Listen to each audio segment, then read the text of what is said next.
15টা বছর বাংলার মানুষ আপনাদের সময় দিয়েছিল। 15টা বছর আপনারা চুরি করেছেন, দুর্নীতি করেছেন, দুষ্কৃতিতে ঢুকিয়েছেন, নিজেরা দুষ্কৃতি হয়েছেন, আর তার উপরে আপনাদের হুমকি তুমকি, তার উপরে আপনাদের অশ্রাব্য ভাষায় কথা বলা, তার উপরে মহিলাদের সম্মান না দেওয়া, বয়স্ক মানুষদের সম্মান না দেওয়া।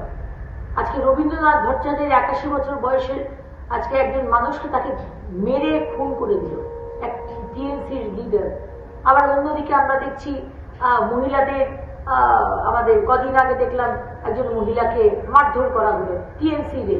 আজকে আমাদের গোল পার্কের কাছে টিএমসির আশ্রিত গুন্ডারা ঢুকে 150 জন মিলে বোম, বন্দুক, বারুদ, বোম ফাটাচ্ছে, গ্লাসের বোতল ছুটছে। মানে চারিদিকে অরাজকতা, যে যেটা পাচ্ছে করছে, জলা জমি বুঝিয়ে দিচ্ছে, সেখানে কারখানা হয়ে যাচ্ছে, সেখানে 30 জন মারা যাচ্ছে, বডি পাওয়া যাচ্ছে না, তার কোনো পোস্টমর্টম হচ্ছে না, বাড়ির লোককে কোনো সাহায্য নেই। মানে চরম অরাজকতার মধ্যেই পশ্চিমবঙ্গকে নিয়ে গেছে মমতা ব্যানার্জি। এখন ভালো ব্যবহারের কথা বলছেন, ভদ্র ব্যবহারের কথা বলছেন।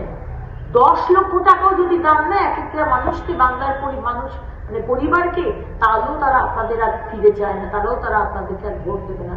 যা ভুক্তভোগী পশ্চিমবঙ্গের মানুষ হয়েছে, সবার এক কথা, মানে ইন্ডাস্ট্রিয়ালিস্ট থেকে শুরু করে মানে ঠেলাওয়ালা, ফুচকাওয়ালা, তারাও অব্দি বলবে যে এই সরকার যেন আমাদের নাস্তানুবোধ করে রেখে দিয়েছে।